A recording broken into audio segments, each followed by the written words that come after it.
Obviously, not a new experience for you, but now that fight week's here, how does this differ from last time? You know, man, I don't have all the animosity built in. I can focus on the task at hand, which is beating Anthony Johnson. Last time I had all this frustration towards Jones and trying to fight him. This feels good. It feels really, really good. You talked about that the emotion made it difficult last time. How did that manifest itself? Was it like in a game plan thing, in a feeling? How did it affect you? Just like I was just actually watching the fight today, and I was watching the first 3 rounds, and it was a pace that was tough. I normally wouldn't push, you know, that crazy. Just wanting to get my hands on him so bad. Just everything. And then I felt like this dump that I can't really explain. I normally can fight long, I can fight hard, but this last time I felt this dump and I couldn't really explain it. Does this still feel different from the fights that came before it? Being a title fight, being here, being the headliner? Not really anymore, because I don't think anything could be as big as the last one. You know, and it's like you fall into a comfort zone. I've headlined 5 cards now, being my Strikeforce Championship fight against Barnett. UFC card. I was training for the headline the New Orleans card, so it's like now I feel like I headline cards. So it's kind of where I feel like I should be, you know. So it feels good. It feels different, but good. It feels much better than the last one. You were focused on John for so long, and then that fight was kind of behind you. Now you're filling in for him. You still kind of feel that shadow of it.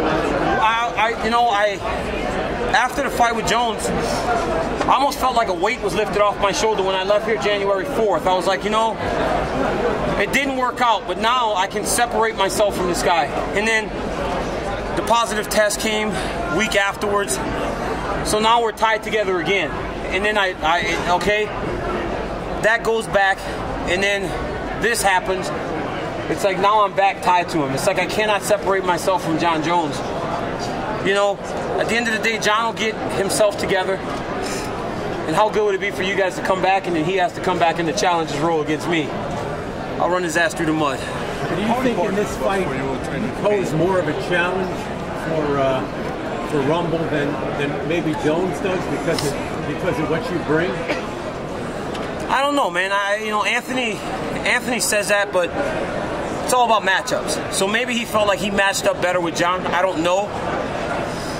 I don't know how you could think that whenever he beat me, you know. So, and Jones presents a lot of puzzles for anyone to try and figure out. But again, styles make fights. I believe I have a great style for Anthony Johnson. DC, you had to cut this training camp short just by a couple of weeks. In practical terms, what did that mean for you? What did you have to rush or shortcut? It's a little condensed in terms of weight management is all. I was already training hard, so weight management needs to change a little bit. I had to start to pull it down a little faster. I don't feel any effects from it. I mean, I feel great. My weight's been awesome, and I feel ready to go. I guess the biggest difference would have been over the course of these last 3 weeks, I've sparred 40 rounds with Velasquez. And if I had 5 weeks, I wouldn't have done 40 rounds with Velasquez because I would have put it off as much as I could. But knowing that it was such a short period of time, I used them for as much as I could. Where's the Ryan Bader animosity? Stand up, or do you expect to be on the ground? I expect it to be everywhere. You know, when I watch Rumble Johnson, he's a bully. You know, he bullies guys, he makes them go backwards, and he traps them. I'm not going to allow that. If he tries to bully me, I'll stand right in front of him, and as he hits me, I'll hit him right back. And then we'll see how the bully handles when nobody's going to run away from him. So, it doesn't matter where the fight goes. I hold advantages in a lot of places. Where's the Ryan Bader animosity coming from? There's no Ryan Bader animosity. It's just Bader's talking, you know? Which is smart. You know, he should. Because he's got to do something to make himself interesting.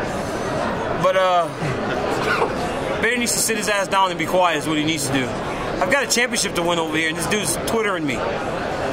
He's lucky he's not over here right now. I'll kick his ass on Friday before I fight Rumble on Saturday.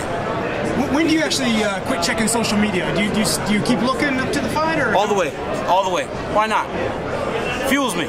People. There's a sentiment is that I'm in over my head, and I enjoy seeing that because it motivates me. I don't know where it come from, but let him believe it. It'll feel good on Saturday night whenever I get my hand raised. Do you feel differently about John now? What things he's going through? Maybe some sympathy for him a little bit. He's going through a tough time. You know what, man? Do I feel different towards Jones? No, I mean, I feel bad for his family and the people around him, but he's making these decisions. I think it's time for people to stop feeling sorry for this guy and make him realize that he has to get things done the right way. I mean, by feeling sorry for Jones, it's almost like you enabled a guy to continue to do bad things. I mean, I don't feel sorry for him. I feel sorry for the people closest to him, because these decisions don't affect just John. It affects everybody around him. So no, I don't feel sorry for John. I feel sorry for the lady he hit in the car that has a baby coming. I feel sorry for his parents who have to wake up every morning and see those types of things in the media. I don't feel sorry for him. He did this. Do you think if the NAC had instituted the new drug rules before this accident happened, that it would have kept it from happening? I mean, I don't know, man. You can't tie all these things together. You know, they're all different incidents. You don't know. If there's anything that I take from this is with Jones is he has an issue. He has some demons. And not only because of this incident, because of the past incidents, and even the failed test before him and I fought. This is arguably the biggest fight of your career, and a month before you're doing those types of things. So I don't know what the NAC would do. I think what we need to focus more on is him becoming a better person and him fixing himself. None of us should sit here and worry about John Jones, the athlete. You worry about John Jones, the person, because that's what's important right now. He has some demons and some issues he needs to take care of on that front before he can get back to all this. This will always be here waiting for him. He's 27 years old. Get himself together and be a better person, and then worry about the athlete. When you talked about being tied to him, and obviously we're not helping create any separation, have you taken concrete steps to sort of psychologically separate yourself from him? I mean, I felt like that when I was going to fight Bader, but then this happened, you know, so there is no separation. We will be tied together for a long time. What you guys saw in January probably was not the last time John and I would have fought. So I'm not worried about the separation. I'm worried about Anthony Johnson. You know, that's the guy that I have to fight. Nobody wants to fight that guy. You go fight Anthony Johnson. Okay. So I'm going to worry about Anthony Johnson. Dana said on the radio today that whenever Jones gets all his issues taken care of and he's fit and ready to come back, that he's going to step in and immediately fight for the title. Do you think he deserves that, or do you think he should have to work his way back?